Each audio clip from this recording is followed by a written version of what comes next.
The big man is back. The Slim Reaper is out. But what does it all mean for the New England Patriots Week 11 matchup versus the Los Angeles Rams? Stick around. You're about to be locked in to the Locked On Patriots podcast.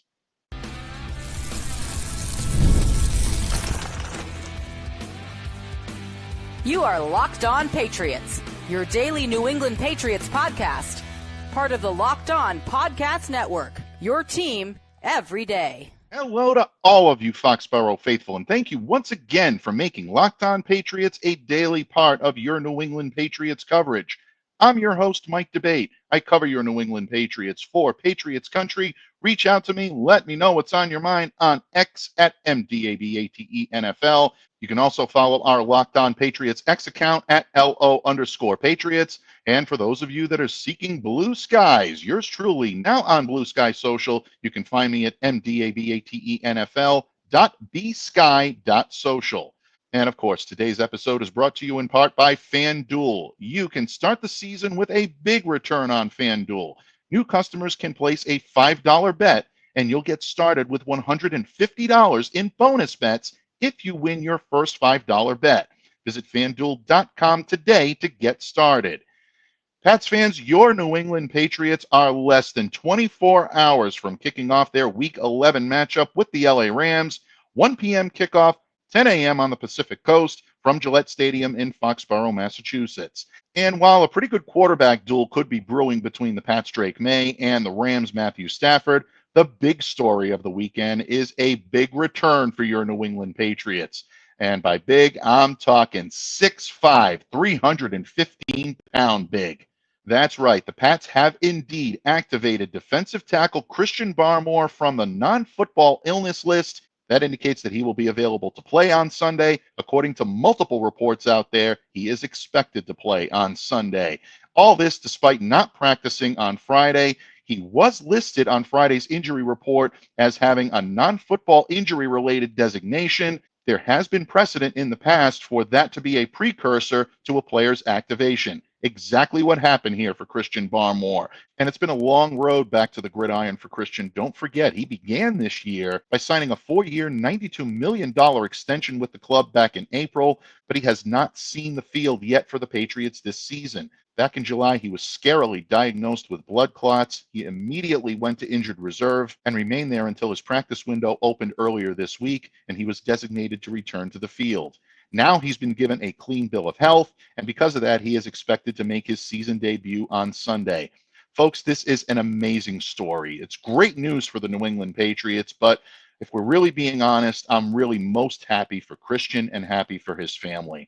As happy as we are that he's going to be back on the field, his physical recovery is most important. Shortly after Christian was diagnosed, Dr. Kyle Trimble of Banged Up Bills, AFC East injury expert, joined me on the pod and talked about the serious nature of blood clots and how precarious one's health can be. For Christian to be given that clean bill of health, that's what we should be celebrating most this weekend. I'm definitely glad to see Christian back on the field. I know he's been wanting to for quite some time. Now he's physically able to do it. But I know all of us here in Patriots Nation are excited for Christian's on-field return. I am. We all should be. But let's remember that he had only 1 day of practice this week. Again, he was absent from the practice fields on Friday. So in terms of what we should expect from Christian on the field this weekend, I would expect a much smaller role than we're used to seeing from him. You're probably going to see him on third downs in the situational pass rush. I fully expect a limited snap count, but once he starts to settle into game shape, this is a total game changer for the New England Patriots. And ironically, our good friend Thomas Murphy, the legend himself, dropped by the studios here on Locked On Patriots last night before we knew for sure if Christian was going to suit up for this game or not. And we talked about the impact that he may have on the field. We also absorbed some of Murph's wisdom and counsel when it came to those monster keys to victory. And you're going to hear more of our thoughts on Christian Barmore in a moment when I welcome Murph to the pod, but it should be noted that Christian's activation came with a corresponding move, and to make room on the 53-man roster for his addition, the Patriots did what so many of us expected them to do right around the trade deadline, and that is part ways with wide receiver Tyquan Thornton, who the Patriots waived on Saturday morning. Again, this move is not surprising. Tyquan's time here in New England just hasn't been what we expected, especially this season, catching just 4 passes for 47 yards Was only active for 6 out of the Patriots' 10 games this season. In his 2.5 cumulative seasons here in New England, he appeared in 28 games, catching 39 passes for 385 yards and a pair of touchdowns. Both of those touchdowns came in his rookie season. So if we're being objective, clearly things did not work out for Tyquan here in New England. It's obvious this was not a good pick for the Pats. But for everyone that's trashing this young man on his way out of town, keep in mind that prior to his being drafted, Patriots fans were clamoring. They were pleading for a speedy, deep threat receiver. Tyquan ran a 4.2840 at the 2022 Combine. Yes, I'm well aware that that was without pads, but I've personally watched this kid in practice. Let me tell you, he can fly, even with the pads on. And that's the reason why the Patriots took him so high in the draft a couple of years ago. There was an expectation that this kid could come in and be a speedster and a deep threat. You really want to drill down even further, he actually fit the Patriots' plans in 2022, and they were trying to adapt a more Shanahan-style outside zone offense under Matt Patricia and Joe Judge. I know, folks, obviously that did not work the way they expected it. But there was a reason why Tyquan was brought in. That's why Bill Belichick drafted Cole Strange as a zone blocker, Pierre Strong as an outside zone runner. Those two skill sets were supposed to complement what Tyquan Thornton brought to you, which was speed on deep perimeter shots. I'll tell you, the pick did make sense at the time. It just didn't work out. And as a result, Tyquan is now likely on his way to find a new home. Now, of course, it should be noted he was placed on waivers. So if, in fact, he does clear waivers, Patriots could always choose to bring him back via the practice squad if another team doesn't pick him up. But I will say that I expect teams to be interested. I think that's a long shot right now, but again, not impossible. And folks, we'll have more thoughts on Tyquan during the coming week here on the pod. But for now, let's bring in our good buddy Thomas Murphy to talk some more Christian Barmore and the Patriots' potential monster keys to victory over the Los Angeles Rams this weekend. We're talking about how the Patriots can earn the victory. Well, they need monster keys to victory, and lucky for us, we got the man who cuts those keys each and every week. The picture-perfect blueprint is cut by my friend and guest today. He is the legendary Thomas Murphy. Thank you for coming to me in friendship today, Don Murph. Oh, happy to be here. Happy to be here. Sorry to my good friend Jim Everett. Absolutely. Jim is a good friend of the program, ours and yours, I know. Total respect for Jim, total pro, and a great guy. But great guy. Yeah, this is sorry, Jim. We just don't see eye to eye this week with Jim. Before we get into whether or not Christian comes back and is on the field this weekend or not, just your thoughts on this. I know just seeing him back out on the field after a scary situation like this definitely has Patriots fans excited. It has Patriots fans happy for Christian. Your thoughts on Christian Barmore and his inevitable, whenever that may be, return to the football field? I'm thrilled that he's at the point right now where he's able to go out and practice. I think it's a fantastic sign. How do I want to say this delicately? Christian Barmore hasn't played a snap in pads yet this year. I don't believe that they were in full pads today or yesterday. I'm not quite sure about that, but he hasn't hit anybody in anger. Now, this could be a good thing or a bad thing. Christian Barmore could, be like Mike Tyson tonight and just be ready to explode because he hasn't been able to do it in so long. I totally agree with you at this point. If he's in uniform and he's on the sideline, I think you see him in this game. And we'll get into that in just a moment because really that's what is really the story for the weekend when it comes to the Patriots and whether or not Barmore's presence may increase the chance that the Pats may have an easier time containing that Rams offense. But bottom line, just the fact that he's back out there after something as scary as blood clots, Murph. And we know how precarious someone's health can be if they're suffering from an affliction like that. Dr. Kyle Trimble, a frequent guest here on Locked On Patriots, a doctor of physical therapy, came on when Christian was diagnosed and said that these things can be extremely serious and they can be conquered. And it looks like with Christian's return to the football field that he's nearing that point. And just to see him back out on the field, everyone that I've talked to close to the team this week talked about the morale being raised, the players being so happy to see him back out on the field.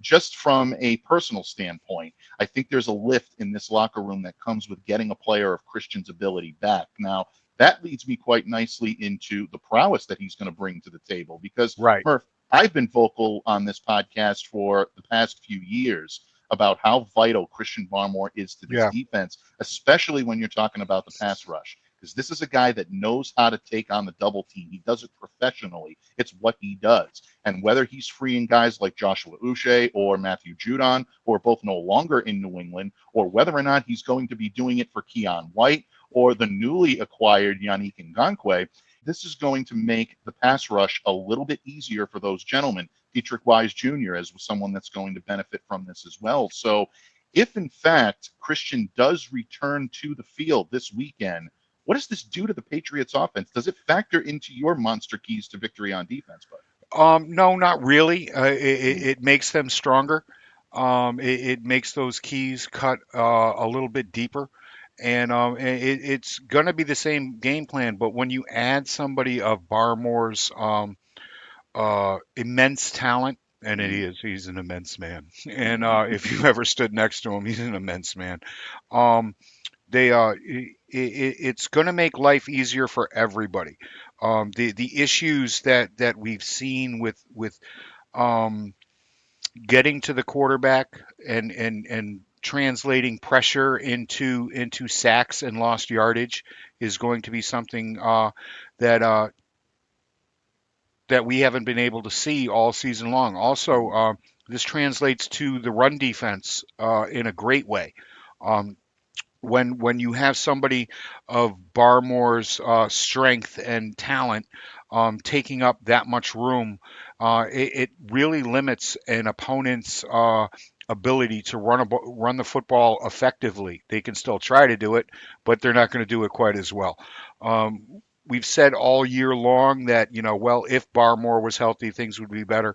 We'll start seeing that this weekend if he does hit the field. Yeah, without any question. I'm glad you mentioned the run defense as well, because that is, I think, a forgotten part of Yeah. what Christian Barmore does, and it shouldn't be. Most No. savvy Patriots fans will tell you that he Yep. has an equal impact, maybe even a greater impact on what's done on this run defense than the pass defense. But when you're trying to contain someone like a Kyron Williams, who is capable of being able to take the game on his shoulders if Matthew Stafford is struggling to find his targets, that really helps to have a guy like that up front. An alpha to put alongside Right. Devon Godshaw is going to be a huge help to this team, especially when you got guys like Keon White now chipping in and being a Yep. little bit more of a contributor in run defense. Jeremiah Farms did it last week, had a Right. phenomenal game. And Anthony Jennings as well. You can't forget him. Right. So you add someone like Barmore into the mix with those guys, you're absolutely right. It only enhances and it only upgrades what you have. It really does, and it just keeps everybody that much fresher when you're able Mhm. to put somebody of Barmore's ilk out there, even in a rotation, even in a limited capacity. It's going to mean all those other guys are going to be much stronger, especially in the fourth quarter. And we all know what's happened to the Patriots in the fourth quarter when it comes to stopping the run. Absolutely. 17 straight, Yeah. 17 straight. You Yeah. know, And those days are not that far removed for the New no, England Patriots. Things have gone better since then, but there is still that specter that hangs over that. And if they do indeed regress, yeah, the Rams are going to find it much easier to be able to put points on the board because, again, Travis Rogers of Locked On Rams joined me for the crossover earlier this week and talked yep, about Matthew Stafford's ability to pick apart a defense. I mean, this guy is one of the best in the business at doing what he does, and he hasn't had a full arsenal of weapons at right, his disposal for most of the season. But Cooper Kupp, Puka Nacua, they're going to be in there. And you add Demarcus Robinson, Tutu Atwell, Jordan Whittington, even Tyler Johnson. These are all guys that are capable of making plays for the Rams. So if the Patriots defense struggles to contain the run and they're not able to set themselves up to be able to be strong against the pass, yeah, things could happen. And someone like Barmore can only make things better. But I right. think you also make a great distinction that it shouldn't alter their game plan or keys to victory. That should still remain intact for the New England Patriots. So speaking of those monster keys to victory, taking Barmore out of the equation, whether he plays or not, Yep. what are the intangibles that the Patriots must do, no matter the personnel on defense, to be able to slow this Rams offense? Yeah, we got to bring the noise. Mm, All right, and right now the Rams are, for the second week in a row, the Patriots are getting a bit of a break. As of this afternoon, um, Rob Harvestine is out with an ankle. He did not participate. That's one of their tackles. With those glaring omissions, and once again, the Patriots going, for a change, going against other teams' second and maybe third string. Um, Offensive linemen. I really expect the Patriots to get after it, and I'm talking about Mr. White and Mr. Wise. Get back there and get in that quarterback's face and drag him to the ground. Let's get them playing from behind the sticks at an early clip and make them more one dimensional. Yeah, absolutely.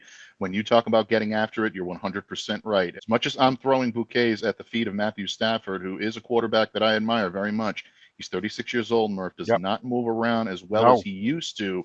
And if this New England Patriots team that just had 9 sacks against a Nine young mobile nine quarterback times. was able to get after Caleb Williams, I understand that the Rams offensive line is much better than what they faced with the Yeah. Bears, but they can be had because of the injuries they've had. Patriots have to take advantage of that. And again, Murph, there are other ways that this defense can get to Matthew Stafford Yep. and that Rams offense. You outlined quite a few of them in your Monster Keys, bud.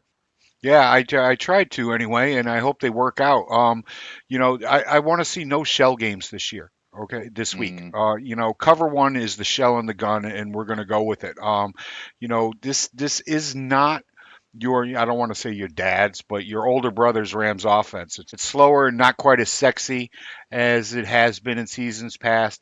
Cover one man and a bit of nickel is all you're going to need to make Stafford shake, rattle, and roll all over the field. Cover one will let Covington load up the front, stop the LA run game, but Godshaw and company will have to take up some space. Let Duggar, Ellis, and Jennings be quick to the ball because that while the Rams are not completely that outside stretch run, they're still going to try to stretch the field horizontally and let them get quick to the ball when the Rams are in run mode.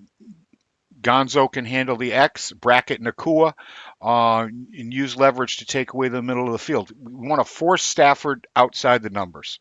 mm. He still has a good arm, but there's a little more air underneath that ball than has been in seasons past from the tape that I've seen so far this season.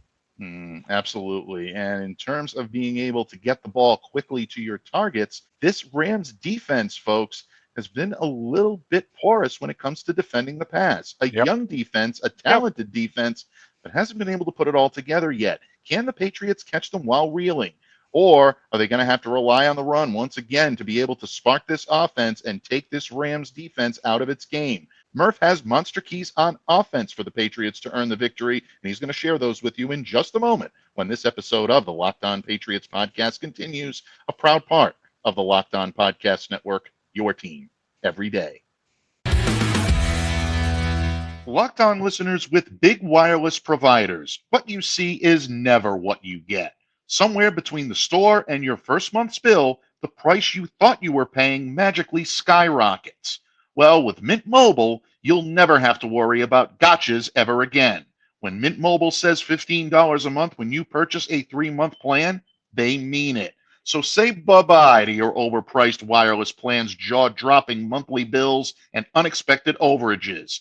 Mint Mobile is here to rescue you with premium wireless plans starting at $15 a month.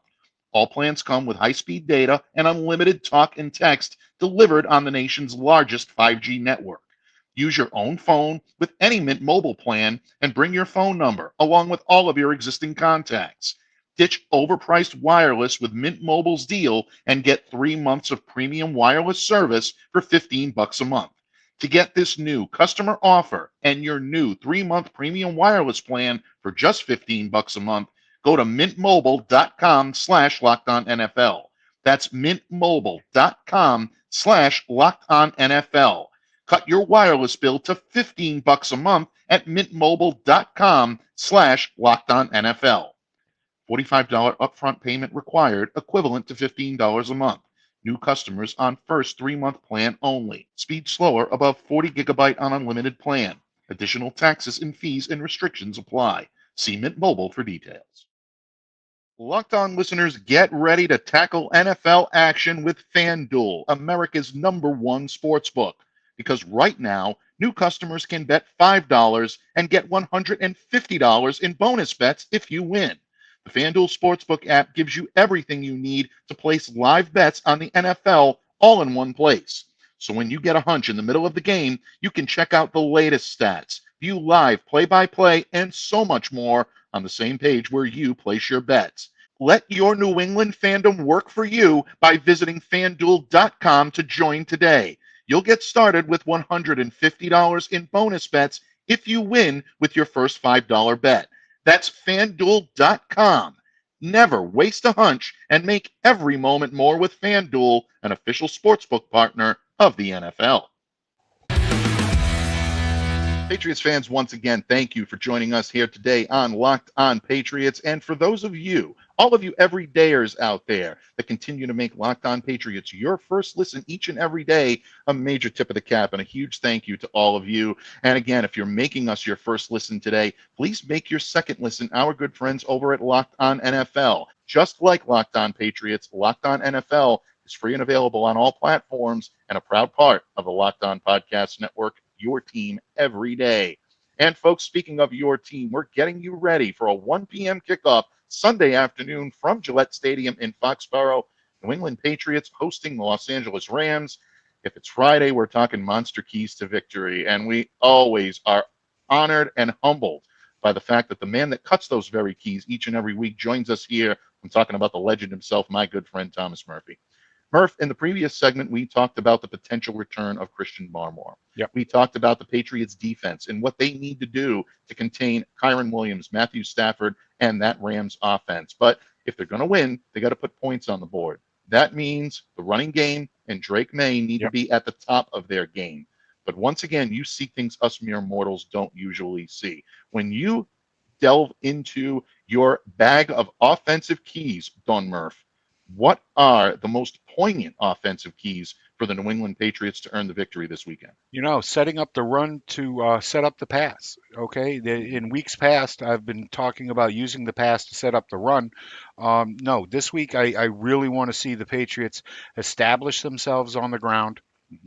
We are looking at 5 good quarters of offensive line play. 5 good quarters of offensive line play. I've been really happy with what the guys have been able to do. For the first time, Ben Brown has been flanked. Our All-Pro center brought in off the streets because we couldn't do anything last offseason. He's got Michael Jordan and Vidarian Lowe on his left, and on Wayu and Trey Jacobs on his right. And it's been a pretty good mix. These guys have been able to get a few things going. We talk about continuity on the offensive line. I think we're going to see that again this week, and these guys be able to do a little drive blocking that we haven't seen. Don't get out over your feet, guys. Stay back, drive block, open up those lanes, and let Stevenson chew up some yardage. When that's happening, that's when we can get the pass game going, and it's going to be important for these guys to push the Rams back behind the play, back behind Drake May, allow him to step up and hit his hot reads.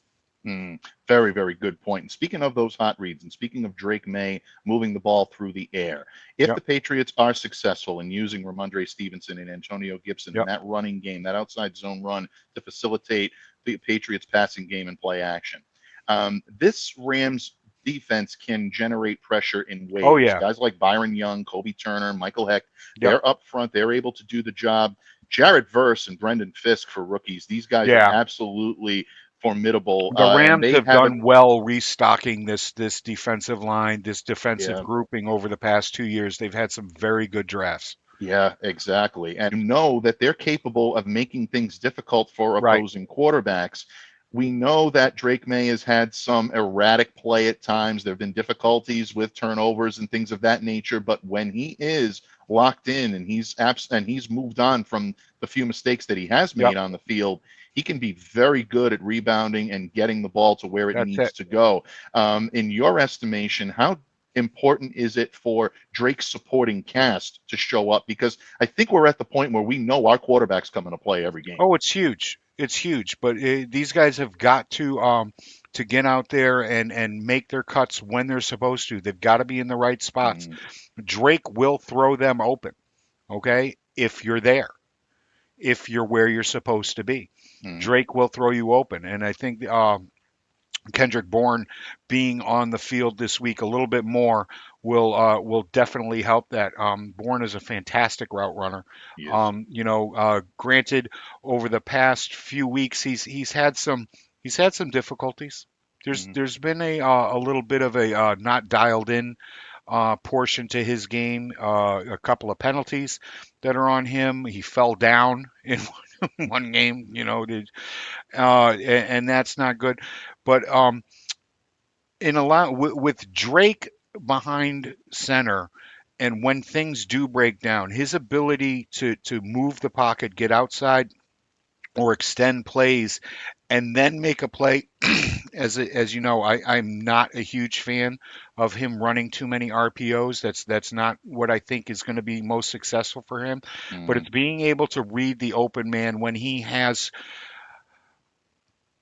guys in front of his face, when that quick little bubble screen, that quick little shot to a running back out of the backfield that happens to be going upfield. Just toss that ball right over that defender in front of him and pick up 8 or 10 yards. very, very good point. And picking up 8 or 10 yards, folks, this is where guys like Demario Douglas, Yep. Kayshon Boutte, Kendrick Bourne is going to be huge in this Yep. in this regard. Patriots pass catchers have to start getting chipped That's it. yards out of that. Austin Hooper, I think, could be someone that's targeted Yeah. in these areas as an intermediate pass And catcher. that Hunter Henry limits, too. yeah, that limits a lot of other things when you start getting into 12 personnel the way the Patriots have been, and it has worked really well. Hmm. And I think that's something that they're going to be able to exploit on Sunday afternoon. The difficulty is the Rams really like to overload the front. Hmm. Okay, they like to drop guys into coverage. They like to drop their ends into their defensive ends into coverage. They like to drop linebackers into coverage. But at the beginning, all those guys are standing right there. Mm, They're right there in your face, trying to confuse the young kid, and he's going to have to, the offensive line is going to have to recognize which hat they're going to put their hat on to be able mm, to make Sunday a successful one and mm. come out with a third win in a row. Can you believe it? A third win in a row. Um, but no, the offensive line is going to be paramount in this, in going after the right man. I talked about not getting extended, and this is part of that. Ben Brown is going to have his hands full today Mm, on Sunday in picking up, who the mic is and where the blitz is coming from, because it can come from anywhere. mm. Yeah, you're right. And the Rams have several players that they can deploy in these Yep. positions. Offensive line needs to be able to recognize this right from the get-go Right. and allow Drake the Yeah. time he needs If to you're be able blocking to play air, through. Yeah, somebody's coming past you and is going to be sitting on poor Drake Bay's face. exactly. If you're the New England Patriots, that is exactly what you're trying to avoid. And how do the Patriots take the intangibles, the little things it takes to win, the things my good friend loves to call the weeklies, and turn them into positives?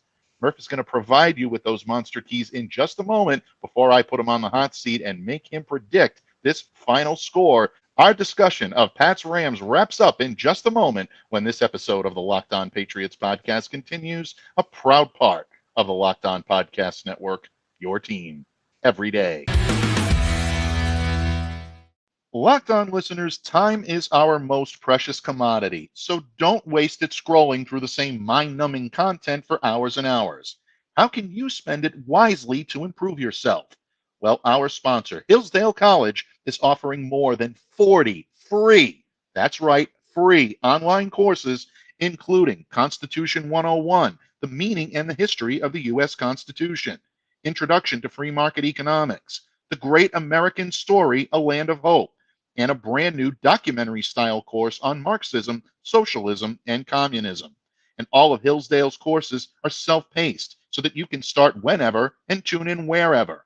Plus, you can go deeper with readings, quizzes, discussions, or just enjoy the lectures. Go right now to hillsdale.edu/lockedon to enroll. There's no cost, and it's easy to get started. Don't delay, do it today. That's hillsdale.edu/lockedon to register. hillsdale.edu/lockedon.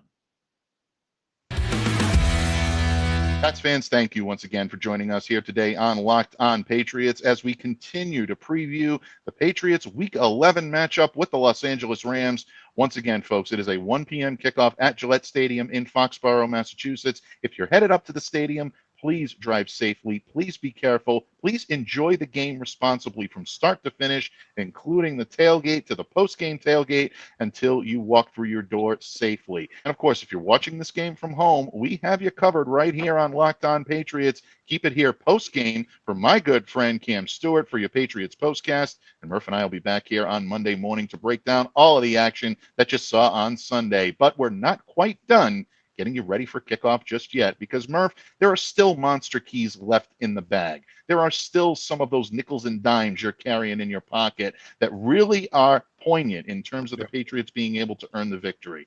Before I put you on the hot seat and ask you for your game prediction, what other keys to victory for the New England Patriots must be turned if they're going to win their second in a row? They're going to have to they're going to have to win the turnover battle. Mhm. All right. The Rams are pretty stingy with the ball. They have it, but over the past 3 or 4 games, they put the ball on the carpet quite a bit, 3 times last week. In fact, the Patriots are going to need extra possessions this week and convert them into points. Limit the laundry. The Rams are top 10 in the league at not being stupid. Okay, what's that mean? You have to match that IQ. The Pats are going to need to match this, and continuity on the line should help, because we shouldn't be getting those pre-snap jitter calls. So limit the laundry. Don't play from behind the sticks on Sunday. Flip the field. All right. Last week, New England got really lucky. The Bears played with great field position the entire game, but Matt Stafford is no rookie. All right. Give him the same starting drive points, and they are going to put points up on the board, and it's going to be a long day in Foxborough, folks, and a sad ride home. Own third down. All right. This is paramount. All right. The Rams and Pats are converting on about the same level, 34%, but LA is losing ground over the past few weeks. They're down to 28%, just 25% versus the Dolphins, while the Pats under May are having better days. Things are getting better on third down for the Patriots. And finally, the red zone. The Rams were 0 for 3 last week inside the 20. Let's see if the Patriots can keep that up and keep them shut out, make them settle. The Patriots themselves were only 1 for 5, just 1 for 5. So we're going to have to punch it in there, get some sixes, not depend on Joey Sly quite so much this week. And back to flipping the field, Bryce Behringer, get it together. Murph, I think that's the perfect segue to put you on the proverbial hot seat, my friend, because earlier this week on our crossover episode, Travis Rogers of Locked On Rams and I agreed to give our listeners a little early present, and we provided our game prediction for this one in Foxborough. Travis obviously is going with his hometown team. He believes that the Rams are going to come in, earn the road victory. I put the homer cap on. I believe the Patriots are going to squeak out a win here. I think it's going to be a hard-fought nail-biter, but I have the Patriots winning this one 20-17. When you look into your Murphy crystal ball, my friend, and you see the outcome of this game on late Sunday afternoon, how does this one shake out in Foxborough? I think the Patriots are going to be able to turn the keys that I gave them, and they're going to come out on top of this 24-21. 24-21. I love it. We're both like-minded. They're winning by 3. They're giving it that puncher's chance, but at the same time, they're keeping the game close. I think we're both being realistic. The Rams are not going to come in here and get blown out the way the Bears did. The Rams have too much talent in all 3 phases, and they're playing well and well coached. things, unfortunately, I can't say about Chicago, but that's another story. That's a conversation for another day. But bottom line, Murph, I think that we're mostly in agreement here. So Yeah. whether it's a 24-21 victory for Murph or a 20-17 victory for me, folks, we'll take it. No matter how the Patriots can get it. Consecutive victories have not been easy to come by in New England since the departure of one Thomas Edward Patrick Brady Jr., and we'll take it any way we can get it. But what are your thoughts on the Patriots and the Rams? How do you see this one shaking out? Folks, we would love to hear from you. If you'd like to, look us up on various social media platforms. You can find Murph already on Blue Sky. You can find him on Twitter at TeamMurph207. Yep. You can reach out to me on Twitter at MDABATENFL or tag the Locked On Patriots account on X at LO_Patriots. Let us know what your final score prediction is. And if you're watching us on YouTube, you can drop us a note right in the comments section below. We'd love to hear your prediction for this game. But bottom line, my friend, what can I say? You started the week in style with us on a Victory Monday. You close us out by providing impeccable monster keys to victory for Patriots Rams. You are a legend for a reason, my friend, and you're an even more legendary friend than you are an analyst, and that's saying an awful lot. Before I let you go, bud, please let everyone know where they can reach out to you, interact with you, and what you got marinating in Murph's kitchen over the weekend until you're back with us on Monday. Yeah, I got a nice little piece on Juan Soto coming up for Nice. you. You can check out over there at diehardbostonsportsfans.com. Of course, whatever tickles my fancy if it comes to the Celtics or Red Sox. I may do even more. Until then, you can find me right here. You can find me over on Zitter at TeamMurph207 and the same place over at Blue Skies. Absolutely, folks. And definitely check out whatever Murph does, whether it's pen to paper, voice to microphone, always entertaining, always informative. I guarantee you'll be happy to do it. So give this man a follow and check out all the great work that he does. In the meantime, I'm Mike Debate, and on behalf of my good friend Thomas Murphy, I thank all of you for taking time out of your busy schedules and making Locked On Patriots a daily, weekly part of your New England Patriots coverage. All of you, stay safe, stay well, be the change you wish to see in the world. Have a great weekend, everyone, and we'll see you back here again on Monday on Locked On Patriots.